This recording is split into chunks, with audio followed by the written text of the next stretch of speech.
Bonjour à tous et bienvenue pour cette matinale. Ce matin, j'aimerais aborder un sujet, c'est-à-dire le sujet qui tient à cœur beaucoup d'églises évangéliques, la louange, quelle place elle peut avoir dans notre vie, dans notre église, etc.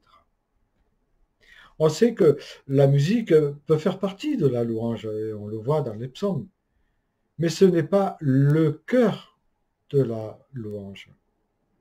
Nous retrouvons dans l'Écriture 13 mots différents en hébreu, dont celui qu'on entend régulièrement dans nos églises, Alléluia.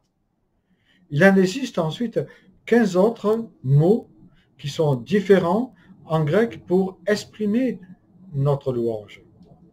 Par contre, le dictionnaire, et on prend n'importe quel dictionnaire, entre autres, ça peut être Larousse comme un autre, a le mérite d'être plus accessible pour nous décrire la louange.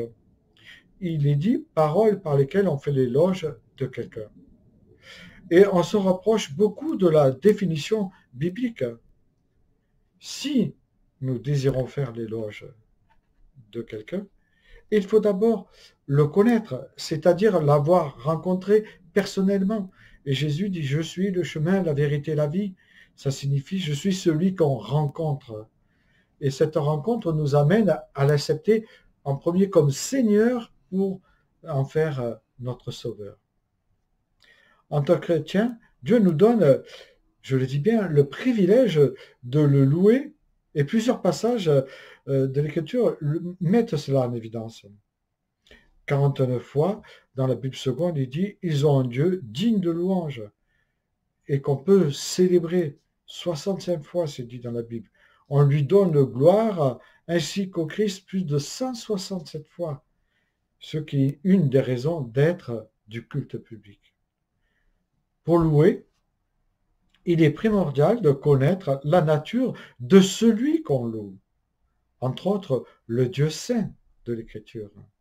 Notre Dieu n'est pas comme les idoles, car il est omniprésent, omnipotent, omniscient. Omniprésent, c'est-à-dire il est en tout lieu, parce que Dieu est esprit, ceux qui l'adorent doivent l'adorer en esprit, nous dit Jean 4, verset 24. Omnipotent, parce qu'il est tout-puissant, il est le Créateur. Et puis parce qu'il est saint, saint, saint, nous dit Ésaïe 6.3. Le péché n'étant pour lui ni l'objet d'aucune tentation, ni entrave à son action. Et puis omniscient, parce qu'il a connaissance de toutes choses. Car Dieu est la parole, c'est-à-dire il est ce Verbe qui s'est incarné, il est créateur et recréateur des vies. Il est en fait à l'origine de tout et de toutes choses, conçu et réalisé par lui. En fait, sa grandeur est immense, il y a de quoi le louer.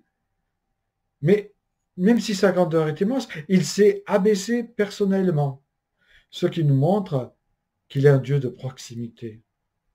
Rien ne peut être caché à ses yeux, car il est celui qui sonde les cœurs, nous dit la parole.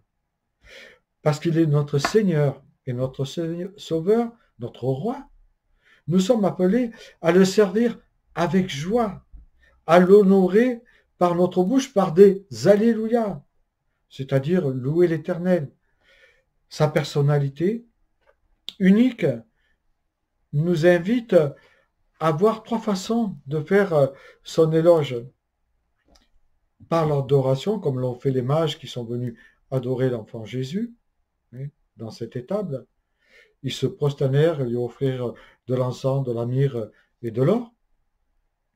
C'est un signe d'humilité que nous devons avoir dans notre adoration, mais aussi d'admiration, assorti d'un grand respect, d'une crainte de l'Éternel, on va dire.